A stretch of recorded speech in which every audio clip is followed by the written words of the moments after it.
All right, today we are diving into something that is truly, and I mean truly, mind-bending in the world of medicine. We're talking about a story of last resorts, some serious biological creativity, and how a part of your body you would never guess could actually be the key to restoring someone's sight.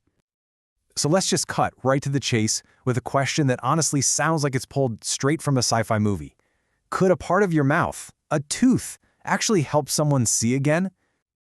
Believe it or not, for a very specific group of people who've run out of all other options, the answer is a huge yes. Now, the official name is a mouthful, Osteo-Odonto-Keratoprosthesis, but most people know it by its much more, vivid name, tooth-in-eye surgery. So you've got to be asking, how on earth did we get to a point where this became the best and sometimes only option? Okay, to really get why this crazy solution exists, we have to understand the problem it's trying to solve. You know, for a lot of people who are blind because of a damaged cornea, a regular transplant from a donor can be absolutely life-changing. It's a fantastic fix, but for some folks, it's just not on the table. So what we're looking at here are the reasons why. Doctors call this a hostile ocular surface, which is a pretty intense name, but it gets the point across. The best way to think about it is like this. A donor cornea is like a brand new seedling. If you try to plant it in soil that's completely dry, rocky, and damaged, well, it's just not going to make it. For patients who've suffered severe chemical burns or have certain autoimmune diseases, their eye surface is like that bad soil. It's just too damaged and a normal transplant doesn't stand a chance. The body just rejects it or the new tissue gets destroyed almost immediately. So okay, if you can't bring in tissue from an outside donor, what do? Where do you turn?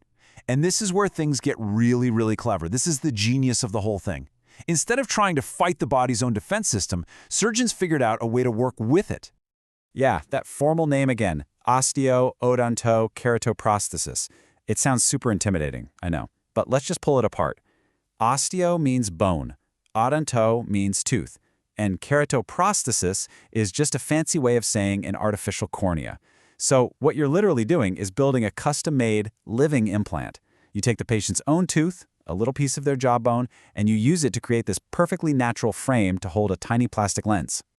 The whole idea, the absolute core of why this works, comes down to one simple fact. Your body's immune system is brilliant at attacking things that aren't you. A donor cornea, well, that's foreign tissue. But your own tooth, your own bone, that's 100% you. It's got your name on it. So by using what's called autologous tissue from your own body, the implant isn't seen as an enemy.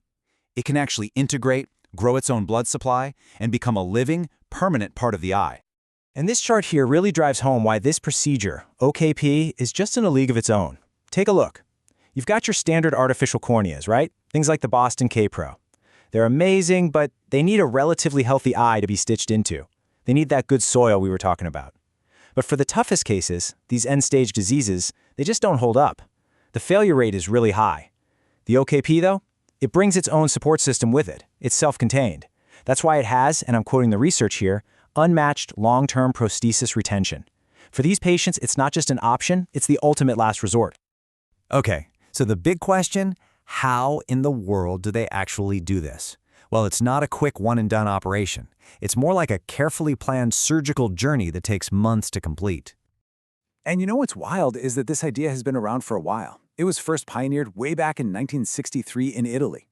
Over the years, other surgeons kept refining it, making it better, improving the optics. And then in 2005, all the top experts in the field got together and basically created the modern gold standard for how to do this, called the Rome-Vienna Protocol.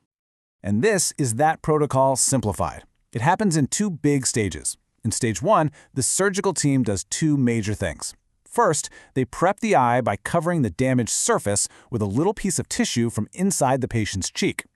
At the same time, they harvest a tooth, usually a canine tooth because it has a nice, long, strong root, along with the bone attached to it.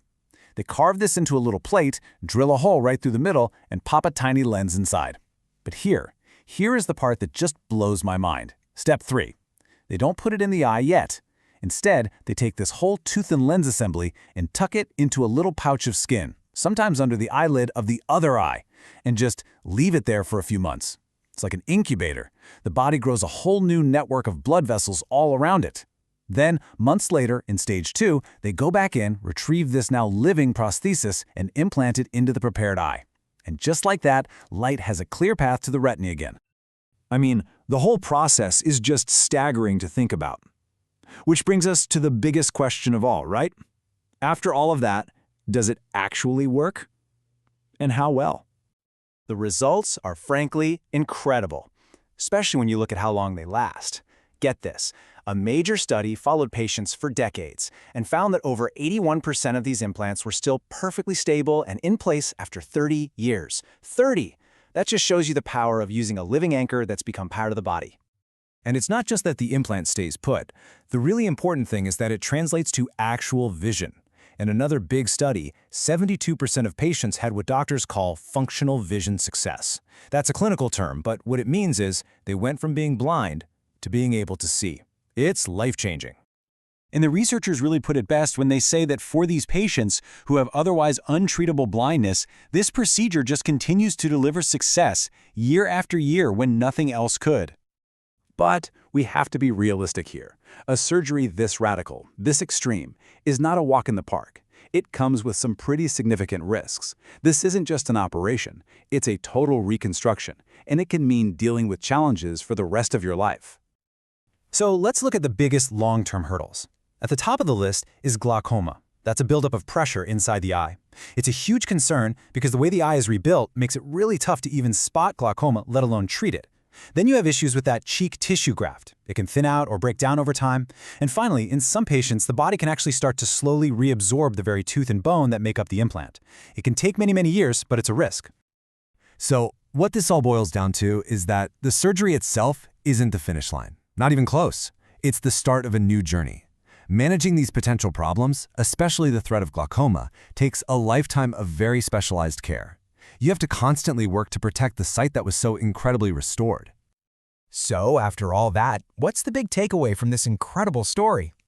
I think it's this.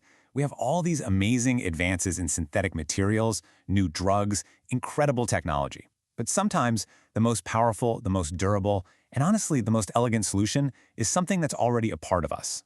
This surgery is living proof of that idea. It's still the gold standard, the best and most reliable hope for people with a type of blindness that not too long ago we would have just called untreatable. And that really leaves us with one final big question to chew on. This whole tooth-in-eye surgery thing proves that if we're creative enough, we can repurpose parts of our own bodies in ways that sound completely impossible. It just makes you wonder, what other unsolvable problems in medicine are just waiting for a solution that we're already carrying around inside of us? Something to think about. Thanks for tuning in.